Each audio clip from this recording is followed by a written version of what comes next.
I ever had to give a speech, I was very nervous and I wrote my speech down and I put it in my luggage so I wouldn't lose it. And I went to Lansing, Michigan, and my luggage went to LAX. So not only did I not have my speech, I didn't have my clothes. And when I stood up, the podium was taller than me. Consequently, I do not speak from a written text, and I don't stand behind a podium.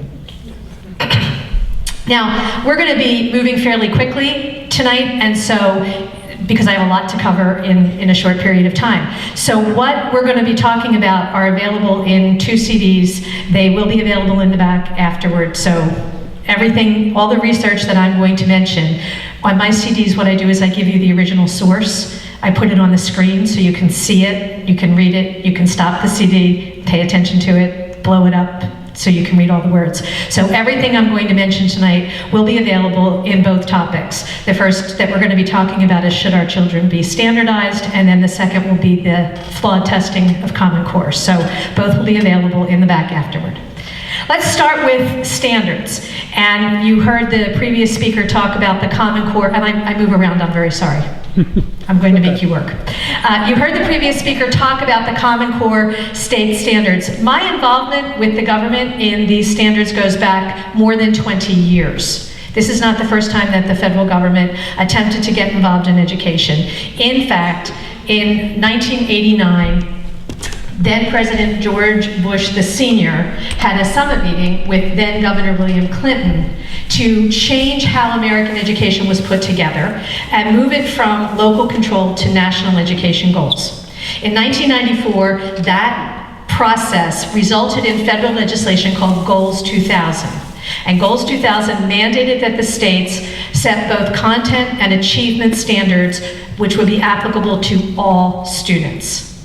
There were no teeth in the Goals 2000 legislation. The reason there were no teeth in the Goals 2000 legislative package was because of the involvement of folks like me and others from across the country, because at that time it wasn't called Common Core, it was called outcome-based education. And so we all got involved to argue with it. My first introduction to it was, I'm from Pennsylvania, so in the state of Pennsylvania, all of these outcomes were made available, and I read through them and thought, they don't really make any sense. They say things like, the students will respond appropriately to different forms of humor as a graduation requirement, which seemed a little ridiculous to me. And so I called the executive director of our state board of education and I said, where did you get these outcomes? And he said, well, we had people from all across Pennsylvania, teachers and superintendents and school board members and parents and taxpayers and stakeholders, and they had these meetings and they developed these outcomes specifically for Pennsylvania. Does that sound familiar? Yes. And I said, okay. So they had these meetings. When they went into the room, did they sit at a table? Yes. Was the table empty? No. What was on the table? Connecticut's outcomes. Oh, okay. So I called the state of Connecticut and I talked to someone in their Department of Education and I said to Connecticut, so I'm from Pennsylvania and I would like to know where you got your outcomes. And they said, we got them from Pennsylvania. And I thought, something is rotten here, which began the involvement for me in this whole process. As a result of that involvement, Goals 2000 didn't have any teeth. However, the states did move, because it was federal legislation and it was a funding bill, to develop content standards and achievement standards. So when you hear, well, the states were doing it before and it was a state-led initiative, the states were doing it before because the federal government told them they had to, all the way back in 1994. It's always been a federal initiative, a federal mandate.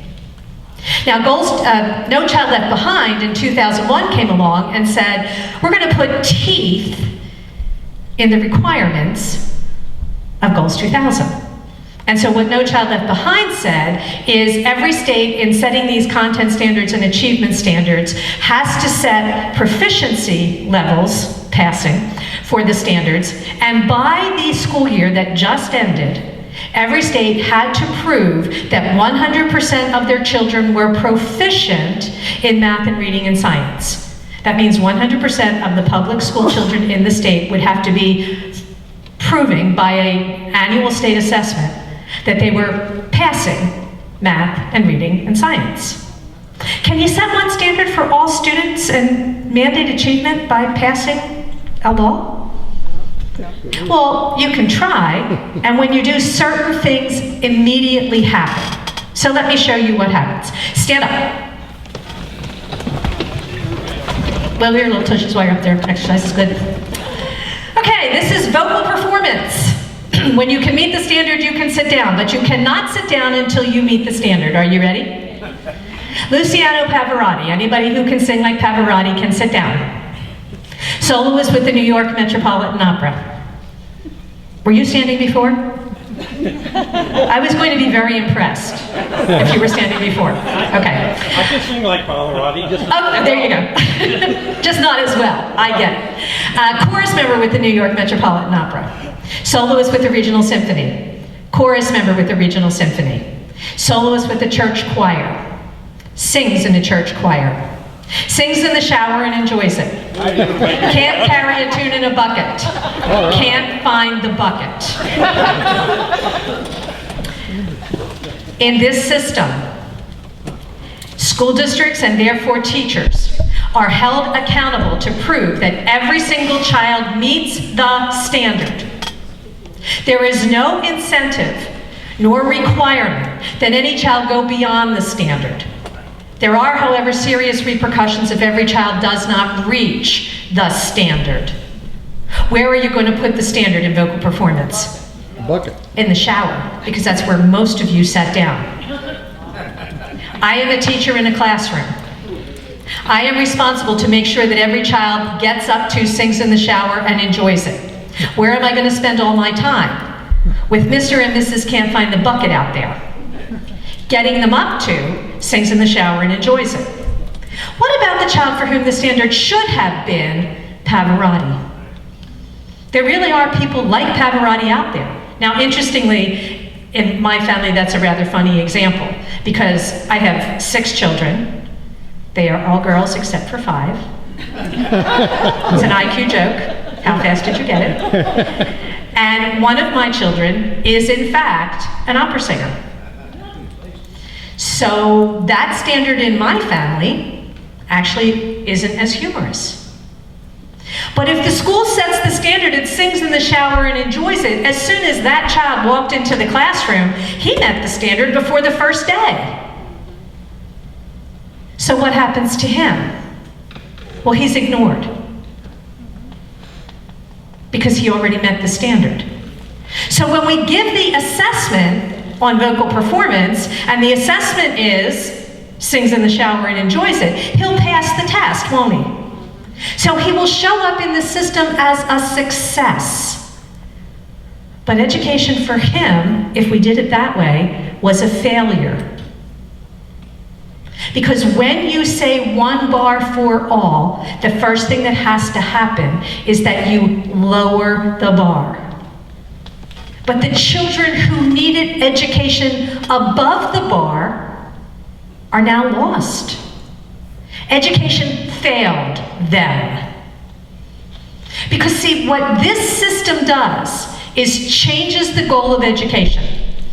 It's interesting, I have testified in front of House and Senate education committees in a variety of states. And what I always hear is, well, I mean, don't you really, aren't you for standards?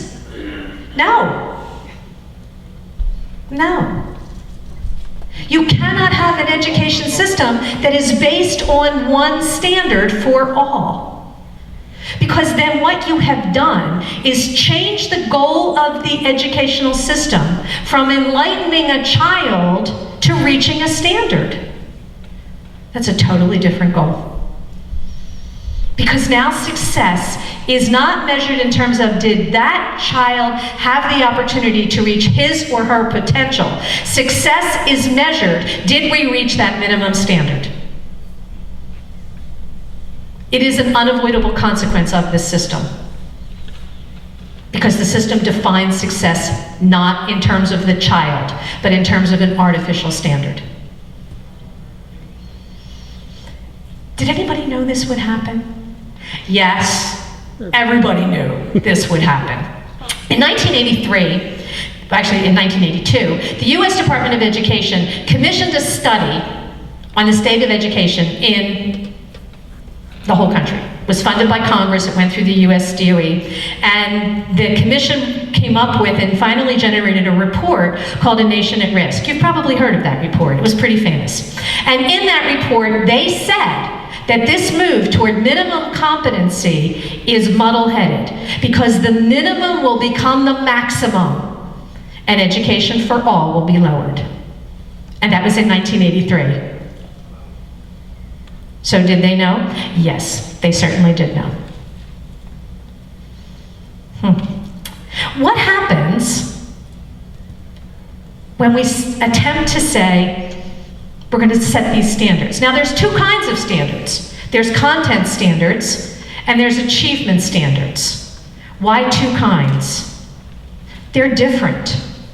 The way to explain it the best is to move it to medicine. So we'll use a medical model. Content standards. When you go to your annual physical, the doctor must take your pulse and your blood pressure and your cholesterol levels and your weight and your height. Those are the content standards. The physical must contain the following things. Achievement standards. Your height must be. Your weight must be. Your cholesterol level must be. And since these are for children and therefore developmental, every 8-year-old must be this weight. Every 8-year-old must be at least this height. Every 8-year-old must be have at least this cholesterol level. Doesn't that sound ridiculous? But that's exactly what we're doing in education. The ability to learn is as genetically unique as your health. No government fiat can mandate that every child do the same thing to the same degree at the same time. But in fact, that's exactly what this system is designed to do. The next thing you hear is, but these are good standards. It was really funny, I was in Tennessee, I testified in front of the House Education Committee, and one of the gentlemen who was a big proponent, and I walked him through this, and he gets out the book of the Tennessee Standards, which is, a big fat book. And he said, so, have you read the Tennessee Standards? And I said, yes, sir. And he said, well, I'm going to read you one. So he picks one at random and he reads me a 4th grade math standard. And he said, now what's wrong with that standard? And I said, your question is irrelevant. Young lady, which I was very appreciative of. I'm a grandmother and he called me young lady. It was like, I love you. And people in the South are so wonderful, thank you. Young lady, I've asked you a question and I want you to answer it. And I said, I am answering it appropriately. Let us go back to our medical model. Can we mandate that every one of you legislators have the same blood pressure? No? Then does it matter at all what number I pick for that imaginary mandatory blood pressure? It doesn't, does it? If you cannot mandate that every child learn the same thing to the same degree, does it matter at all what content you place into that impossible standard? No, it does not. You cannot mandate achievement. And when you try, the first thing that happens is achievement, the bar goes down. The second thing that happens is that when states are told, well, you have to meet it regardless, is that they lie. They manipulate the data. We have cheating scandals all over the country with folks manipulating the data. Is anybody for cheating? No. But when you try to force people to do an impossible thing and tell them there'll be great penalties if they have not done this impossible thing, they're going to manipulate the situation to make it look like they did. And so they did. They manipulated. In my own state of Pennsylvania, they have to pass the test. Well, unless they can't. And then they have to do a project. Well, unless they can't. And then the superintendent can just write a letter saying, although this child has not demonstrated that they have any knowledge of this subject area, we're going to assume that they do and let them graduate anyway. And it's in our state regs. That's actually how they're worded. And when that was in debate, one of our state senators said, so these aren't standards, they're more like guidelines. You know, like Pirates of the Caribbean and the Pirates Code. They're more like guidelines anyway. Because you can't mandate this. So we've got these standards, which are impossible. We have the government trying to mandate content down to the micromanagement level. And what you hear is, oh, well, we didn't have standards before. I've been in education for more than 3 decades. Of course we did. We called them Carnegie credits, you remember? You had to have this many in math and this many in English and this many in history in order to graduate. But how that, and that was what the state said, but how that individual child achieved those credits was determined at the local level by parents and teachers who had actually met that child and said, this one is going to meet the 3 credits in math with algebra and geometry and algebra 2 trig, and we're going to push them into calculus. But this one is going to take accounting and business math. So you had the flexibility to tailor education because the goal was to enlighten the child, not to reach an artificial standard. But because of Goals 2000, well, now the government, the state departments of education have to write all these standards, and the list got longer and longer and longer because bureaucracies only ever add to documents that they start writing, to the point where, for example, one director of curriculum and supervision in California testified in a big community forum that, yeah, they were like a tidal wave to us. And we had someone analyze the ELA, English Language Arts standards in California, and if we actually were going to meet everyone, it would take 30 years. And to actually meet every one of the little math standards would take 27 years. And so instead of teachers being able to design their classrooms around their children with kind of broad, you need to teach multiplication, you had departments of education micromanaging, and then you handed teachers this huge document, and they had to sit down and say, in 180 days, in this many hours, in this many minutes, I have to check off all these little boxes. And now the goal was to check off the little boxes. So if Susie needed more time, Susie didn't get it because the teacher had to move forward to have all the little boxes checked off. And if Johnny could move way faster, the teacher didn't have time to do that either because the teacher still had to check off all the little boxes. So maybe Johnny didn't need the first 100 little boxes. It didn't matter. I still have to check them all off. The goal became meeting the standards, not educating a child. What happens to a child in that picture? It was funny, in Tennessee, in that same testimony, somebody said to me, well, you know, but children can do this. Now, my oldest son is a licensed architect. He's very successful. He's also colorblind. And as it happened, one of the standards in Tennessee at the elementary, primary level, like kindergarten, first grade, was you have to be able to identify all your colors. I said, you know, by your standards, he'd still be in kindergarten. Because he's never going to tell you the difference between red and green. Ever. Because he's colorblind. So what happens to a child in that picture? It changes how education focuses on the child. And let me give you 3 of my own kids just to illustrate it. So we'll use my architect's son, who actually is tone deaf. He was in our house. We had the opera singer, and my oldest, if he sang in the shower, everybody banged on the bathroom door and asked him to please stop. My daughter, who is second in line, is a classical ballerina. She is a principal dancer at Madison Ballets, and she's been a professional dancer now for almost 10 years. More than 10 years, she's 28, so she started at 17. She is the mathematical equivalent of a dyslexic. We homeschooled her for high school, and I was the teacher, and she brought me a math problem that was about time, how long would it take, and it was a negative number. And I said, honey, that's wrong. And she said, no, that's how it worked out. I said, time can't go backwards. Are you sure? Can you get younger? And she looked at me with a totally blank face. So math is really not her thing.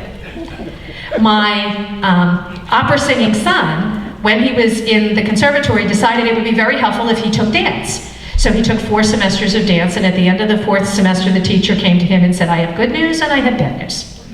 The good news, you are the hardest working student in the class. Congratulations. And you are the most improved student that I have.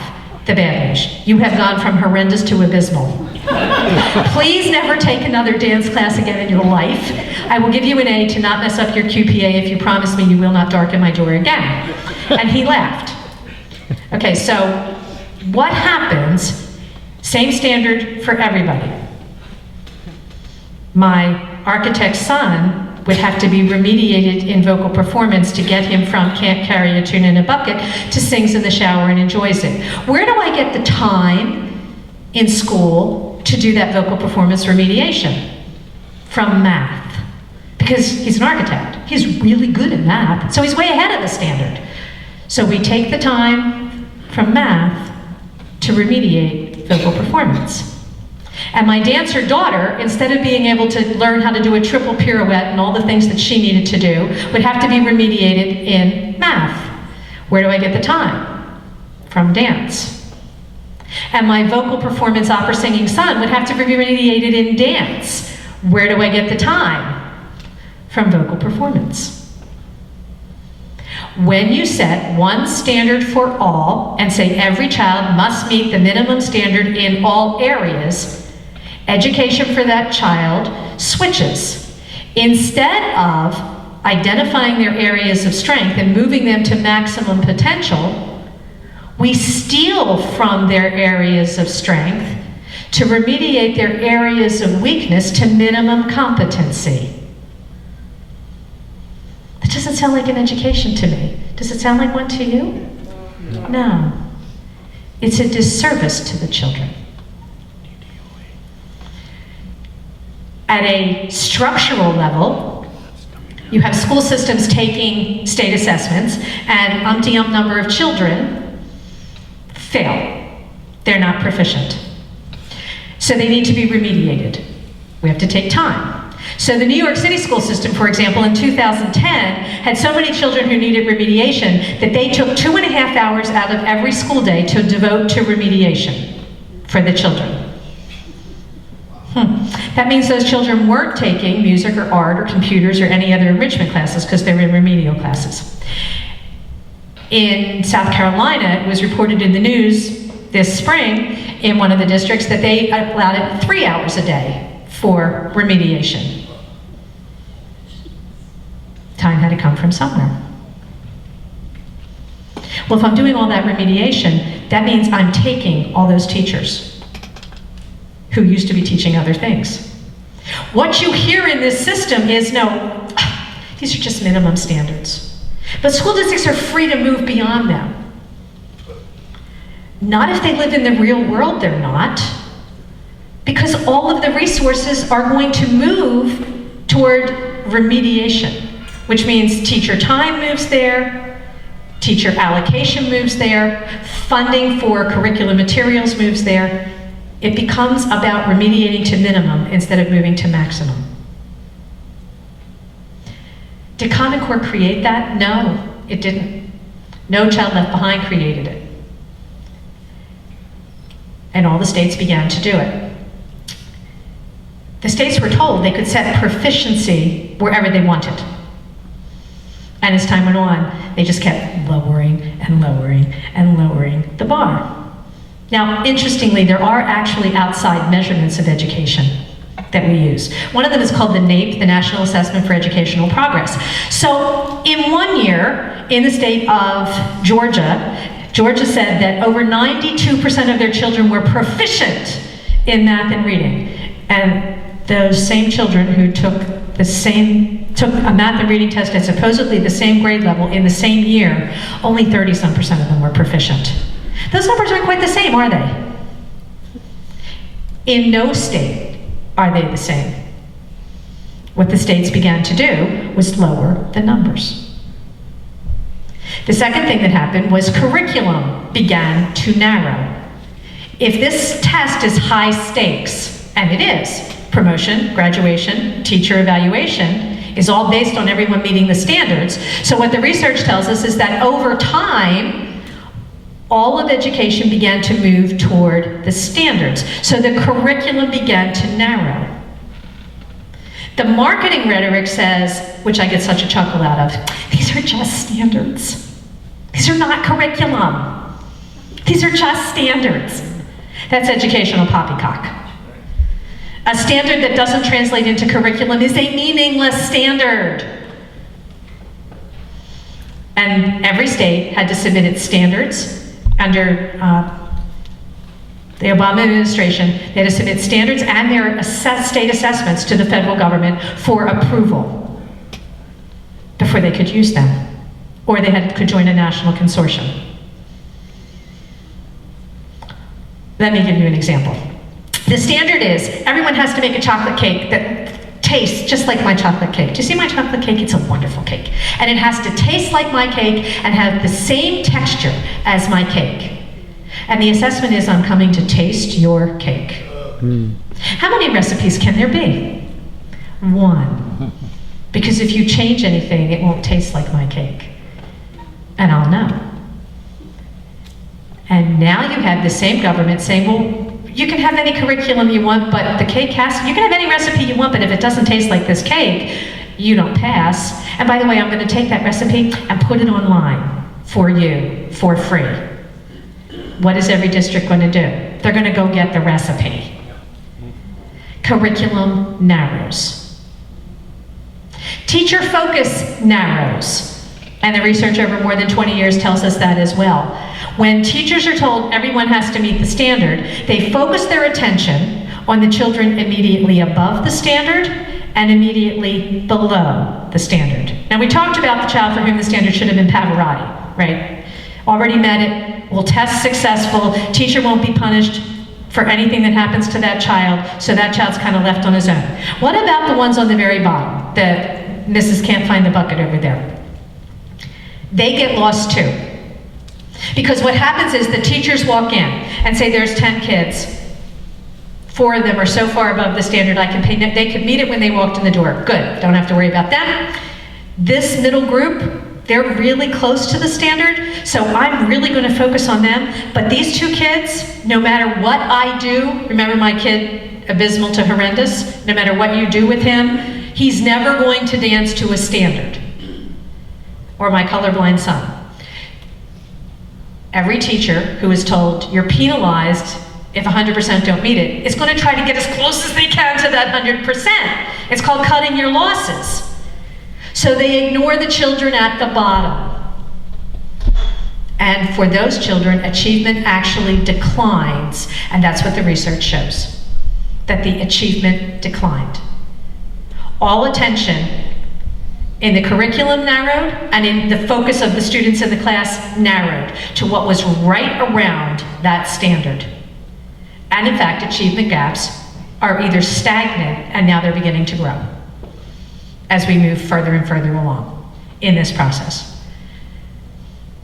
So we had No Child Left Behind that put teeth into the states have to do it, they have to meet a standard. The states started to move along in this process. The feds came in with Race to the Top, and what you heard earlier was, well, this is all federal, and it is, but there's another factor in here, and that factor's name is Bill Gates. There was actually just recently a Washington Post article.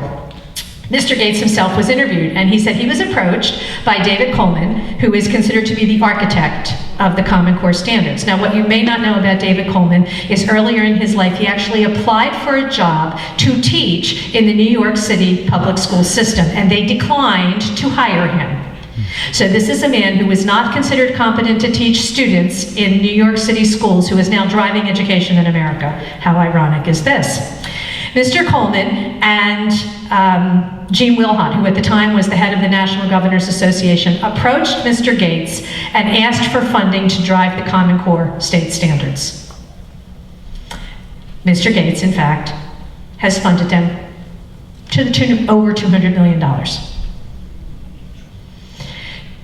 Interestingly, Mr. Gates was interviewed by Harvard University, and in that process they said, well, will it work? And he said, well, we'll have to wait 10 years to see if it will work. His children attend a private school in Seattle that does not do the Common Core state standards, and their website says because it's not in the best interest of the children.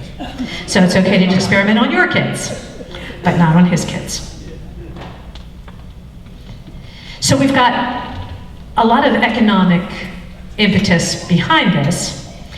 The states began to fail because of this forced everybody achieve the same standard. And after No Child Left Behind was passed in 2001, by 2010, the colleges were reporting that 60% of kids coming to college needed remediation. Because all of that failure was being hidden in the public school level because the state was manipulating the test scores, and we'll talk about that in a little bit. But when they got to college, which was at the time an outside audit, all of a sudden they failed, and 60% needed remediation. But instead of going back and saying, well, maybe this whole idea that we can mandate one standard for all isn't working, instead the response, funded by folks like Bill Gates, was to say, we'll just grab control of the standards. So what this system has done is change the goal of education from enlightening a child to reaching a standard, and then moved control of the standard from anyone at the local level, parent, teacher, school board, and instead transferred it to an unelected and unaccountable bureaucracy. And that, ladies and gentlemen, is Common Core. Thank you very much. You can ask any questions you want.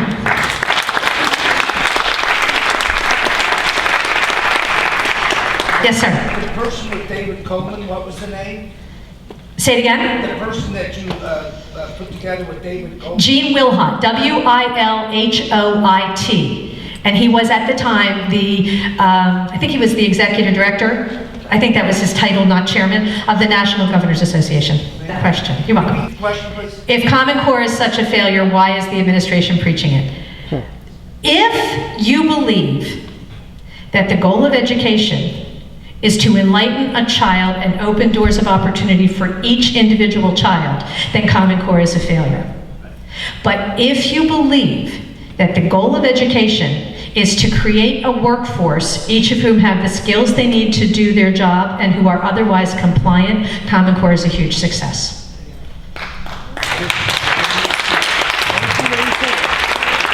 Yes, sir, in the back.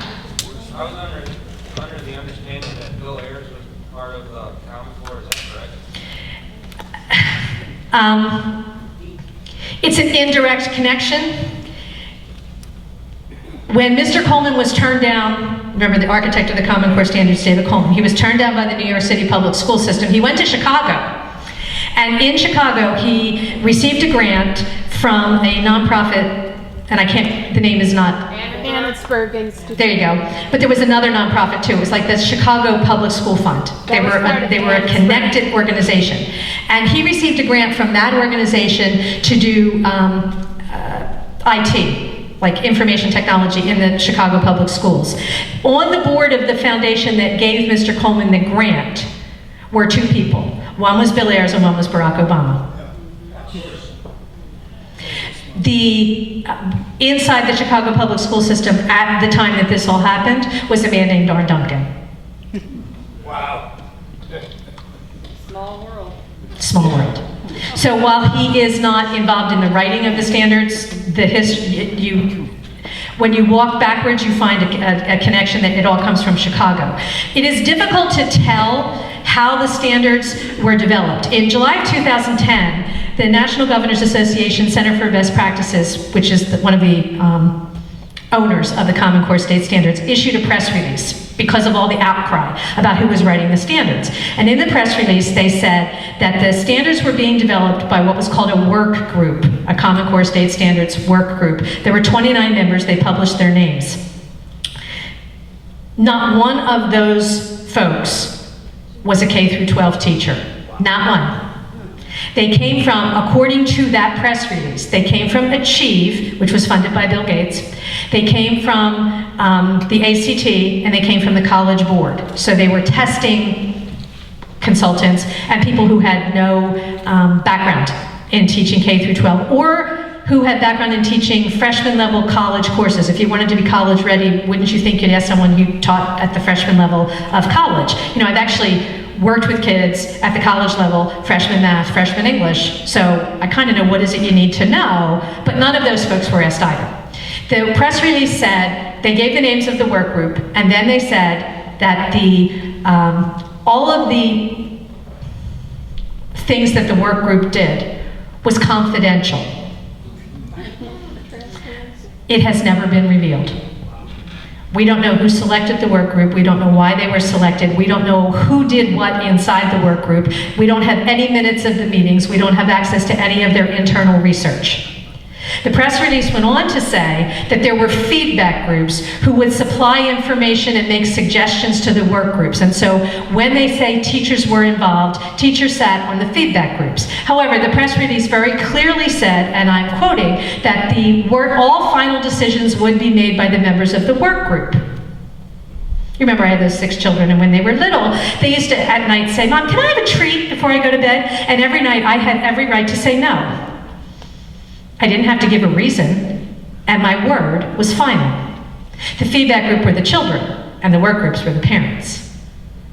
They could be told no every time, and the decision of the work group was final. They didn't have to give a reason. They could say, like you say to your children, "Because I said so."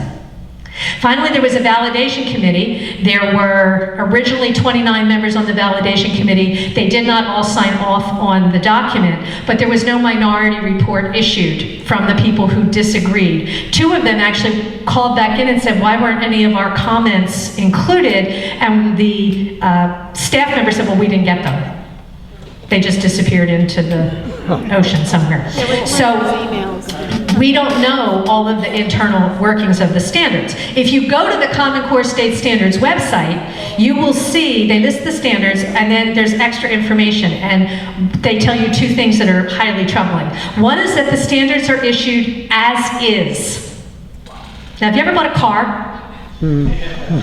You can buy a car brand new, manufacturer's warranty bumper to bumper, or you can buy a gently used car that has the rest of the manufacturer's warranty, or you can buy a used car that has a dealer warranty. And most of us, you know, one of my children is about to be a junior in college, and this year he had an internship, so he bought his very first car with his very own money, although mother helped, because you know how that works.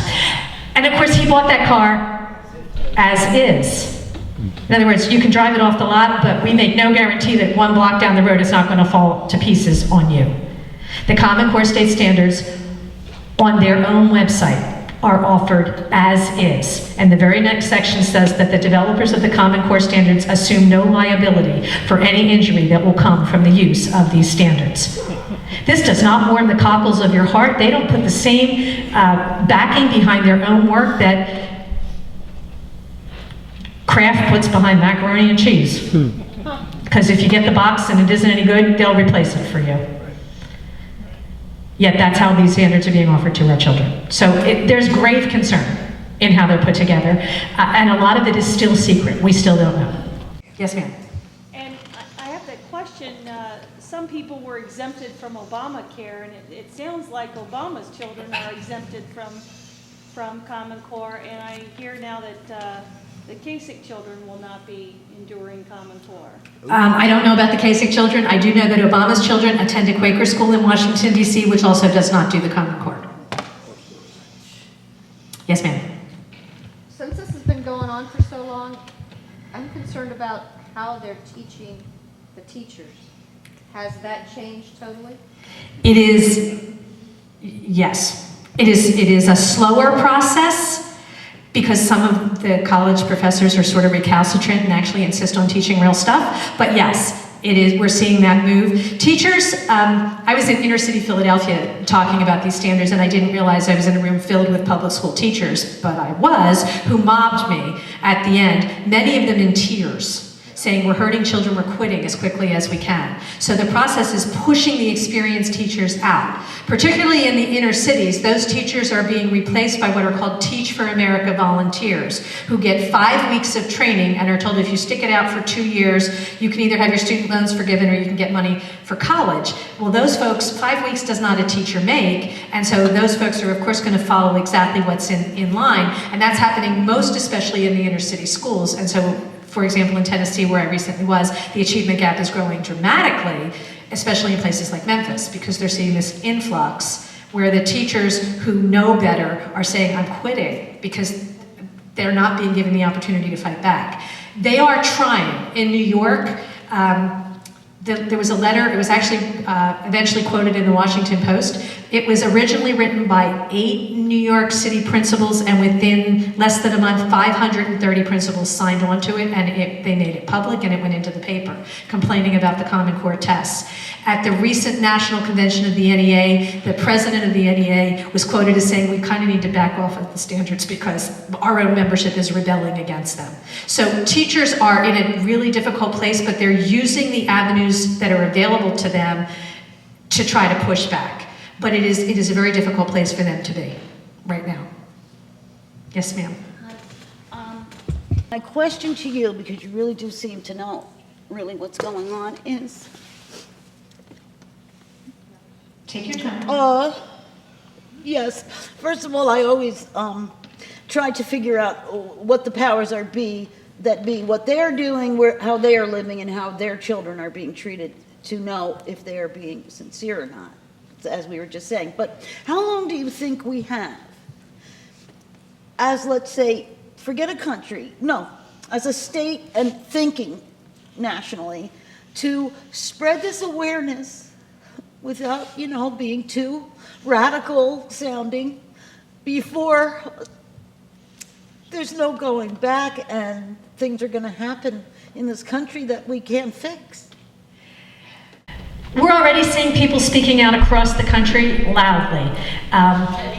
One of the hilarious things that I'm seeing, I travel extensively. I was in Texas last week, and it was the group that brought me in was called Women on the Wall. And one of the gentlemen in one of my presentations said, it's all women that are fighting this. Can you explain why? And I said, I certainly can. It has been said that fathers will die for their children, and God love you, gentlemen, you will. Thank you. Mothers will kill. And so when the government decided to declare war on all the children of America, they forgot that all of those children have moms and grandmoms attached. There is not one of us who is ever going to say, yes, you can have that child. Not going to happen. As one lady in New York said to one of the state senators, I was up there helping, and he said, well, and she said, look, you need to understand there's 2 groups of people about Common Core. Those who don't know, those who are irate. The first group is shrinking, and the second group is growing rapidly. And we're seeing that happen across the country. New York is having a governor's race right now. Cuomo is a big Common Core proponent. His opponent is a guy named Rob Astorino. And this week, he actually created a ballot line in New York called Stop Common Core, so that people could publicly protest with their vote against it. Oklahoma repealed the standards. Now, they've been sued by the state board because the federal government isn't going to give up. So it is a war. But people are fighting back. And the good news is that when people fight back, most of the time they start with their own children. And so private schools who don't do Common Core are now beginning to have waiting lists. And homeschool populations are growing dramatically because people are saying, not with my child, you won't, which is a very good thing. So is this a war that we have to fight? Yes. Is it going to be difficult? Yes. Am I hopeful? Yes. Should we go to council meetings or board meetings, or with the little time that we have? State legislature is where you put your effort. Your school boards, God bless them, the more information they have, the better, but they don't have the right to stop it. Any state legislature can undo legislation and frankly tell the federal government no. And we are seeing that beginning to happen in a variety of states. The more that say no, the better it is. I told you I was in Texas. The Attorney General in Texas, who is currently running for governor, but he's the sitting Attorney General, just issued a statement about 2 weeks ago that no school district in Texas can use the Common Core state standards to prove that they're meeting the Texas standards, that they're not allowed to use them. So we're seeing a pushback. The important thing is to push back all the way. Not just to say, oh, well, we just want control of these ridiculous achievement standards to go back to the states. We want to say we want the goal of education to be enlightening a child, not meeting an arbitrary standard. It really doesn't matter who sets the standard. You can't mandate an impossibility. So we need to take it the whole way back. And that's kind of where we are. Last one, because I need to change topics. I'm just worried, how it was said that the federal government, these government groups never give up. I'm just wondering if they're going to if the legislatures keep saying, no, we're not gonna do it, that they're gonna put pressure on the textbook writers to, kind of bring those standards in anyway. They are already doing that, but if you have enough states saying we won't accept them, textbook publishers in the end want to make money. So that's what they're the most concerned about, is making money, and that's the way that you push back. In politics, nothing's ever dead unless you give up. When we began fighting, when it was called outcome-based education, everybody told us we couldn't win. It took 5 years, but we beat them. Goals 2000 had no teeth. Now, the agenda moved forward, but it slowed down by 20 years. So it is possible to stand up against the government if you just refuse to take no for an answer. And I personally am an FBI, full-blooded Irish. There's no point in being Irish if you can't be more stubborn than everybody that you've ever met. And so I'm using that to my advantage in this case. Every one of us needs to say no. And the government can be beaten if you are not willing to take no for an answer.